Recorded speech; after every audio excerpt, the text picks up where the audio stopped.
अरे बाई ह्यांच्या जागी आणणार काय, तर आम्ही खाजगी शाळा आणणार.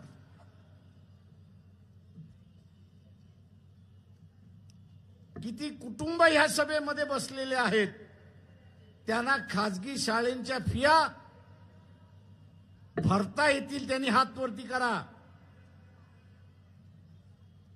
ज्या भरमसाठ खाजगी शाळेंच्या फिया आहेत त्या भरता येतील आणि आपल्या मुलाबाळांना शिकवता येतील अशी किती माणसं आहेत त्यांनी हात वरती करा.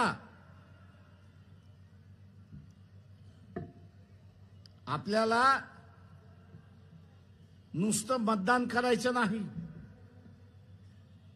तर मतदान करत असताना जे सरकार 5 वर्ष बसणार आहे ते माझ्या उपयोगी आहे की नाही, माझ्या फायद्याचं आहे की नाही, हे पाहणं त्याच्यातलं असणारं महत्वाचं.